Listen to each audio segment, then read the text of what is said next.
The news broke like a thunderclap on a clear day. Headlines flashed. Toyota, Honda announce major U.S. plant closures. End of an era. Japanese auto giants to shutter key American plants. For millions, it felt unreal. These companies were woven into the fabric of American life. In Georgetown, Kentucky, and Lincoln, Alabama, the morning shift started like any other. But by lunchtime, tension filled the air. Rumors were confirmed by grim-faced managers reading from prepared statements. The engines that powered local economies for a generation were sputtering to a halt. In Marysville, Ohio, small groups gathered in parking lots, faces etched with disbelief. The sprawling factories, usually buzzing, felt eerily quiet. Towering logos now loomed like somber tombstones over these communities. Official announcements spoke of strategic realignment and a pivot toward electrification, but the language was cold, detached from the human drama. The phased withdrawal over the next few years means a slow, painful dismantling of operations supporting hundreds of thousands of jobs. For executives, it's a business decision. For American workers, it's a personal earthquake. The silence in these towns is deafening. The silence of assembly lines that will no longer move, of paychecks that will no longer arrive. Local news channels run non-stop coverage, interviewing stunned mayors and business owners. They were more than a factory. They were our lifeblood, said a diner owner near the Honda plant. Tonight, the question echoing through the heartland. What do we do now? To understand the impact, you have to listen to those whose lives changed overnight. David, a 25-year Toyota veteran, followed his father onto the line. "This job was my whole life," he said. Now, he worries for his son, hoping to work at the same plant. Maria, whose husband works at Honda, says, "We planned our lives around that job. Now, the plan is gone." In Alabama, a young couple just welcomed their first child. Now, both face losing their jobs. The fear isn't just about losing a paycheck, it's about losing the community itself. For these families, this isn't a strategic realignment.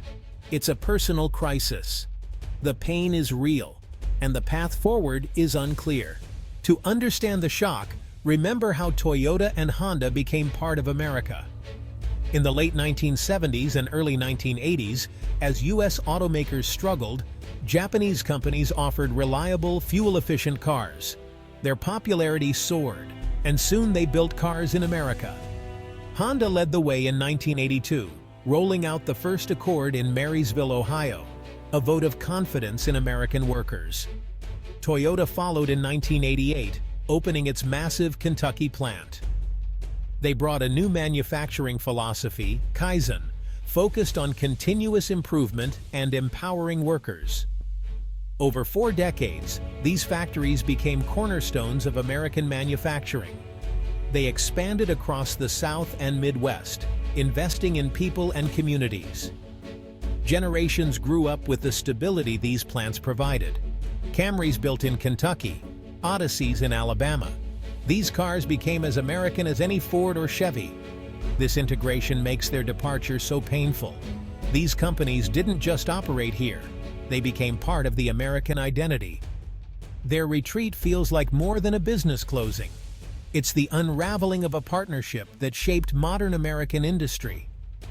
The void left behind is both economic and deeply emotional. Why now?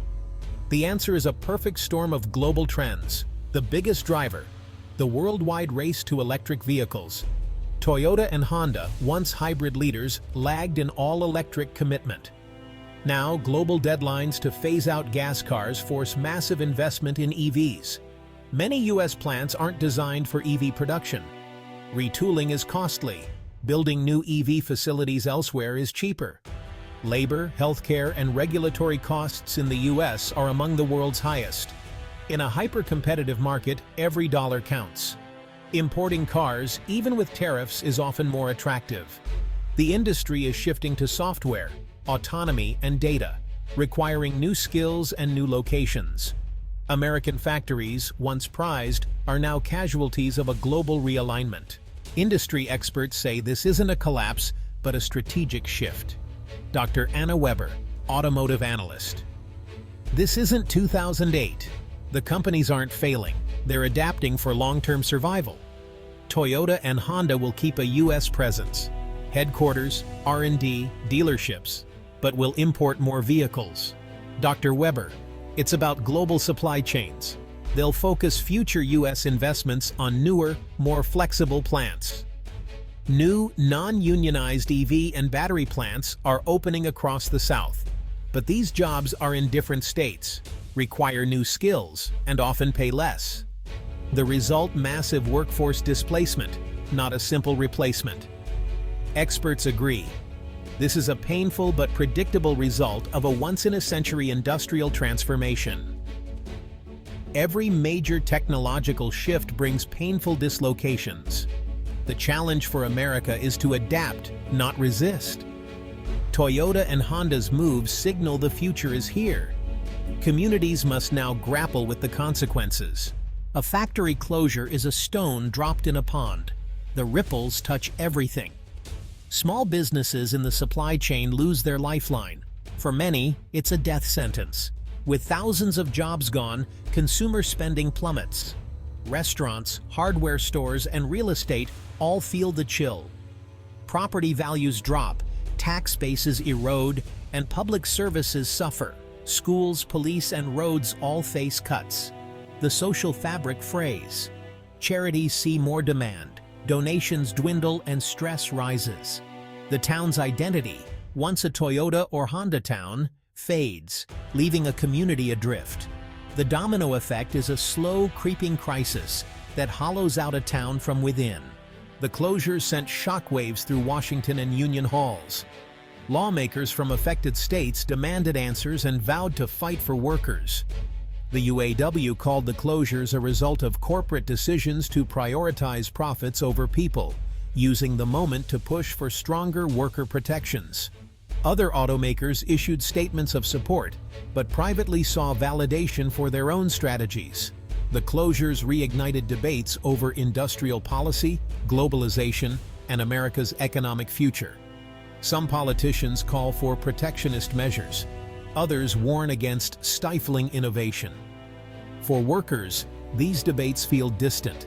They want action, not words. Now, the focus shifts to recovery. What comes next?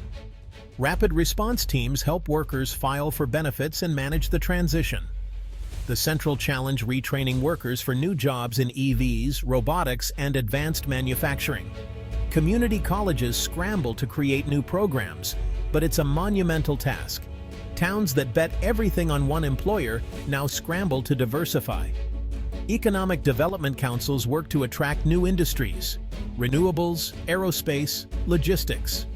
The hope: replace one big employer with many smaller, resilient ones. The road to recovery is long and uncertain, requiring investment, collaboration, and resilience. For every town that reinvents itself, others may decline. The journey to rebuild is just beginning. The loss of these plants is a national wake-up call. America faces a choice: lead the next era of automotive innovation, or fall behind. One path: invest boldly in EVs, batteries, and a domestic supply chain, our own moonshot. The other: protect legacy jobs, but risk becoming a secondary player in the global industry. The debate, lead the future or protect the past, is now urgent. The global economy is relentless. Technology waits for no one. The loss is a painful lesson in adaptation. For workers and towns, the future is uncertain. For the nation, it's a moment of clarity and a call to action. The road ahead is challenging, but the choice is ours to make.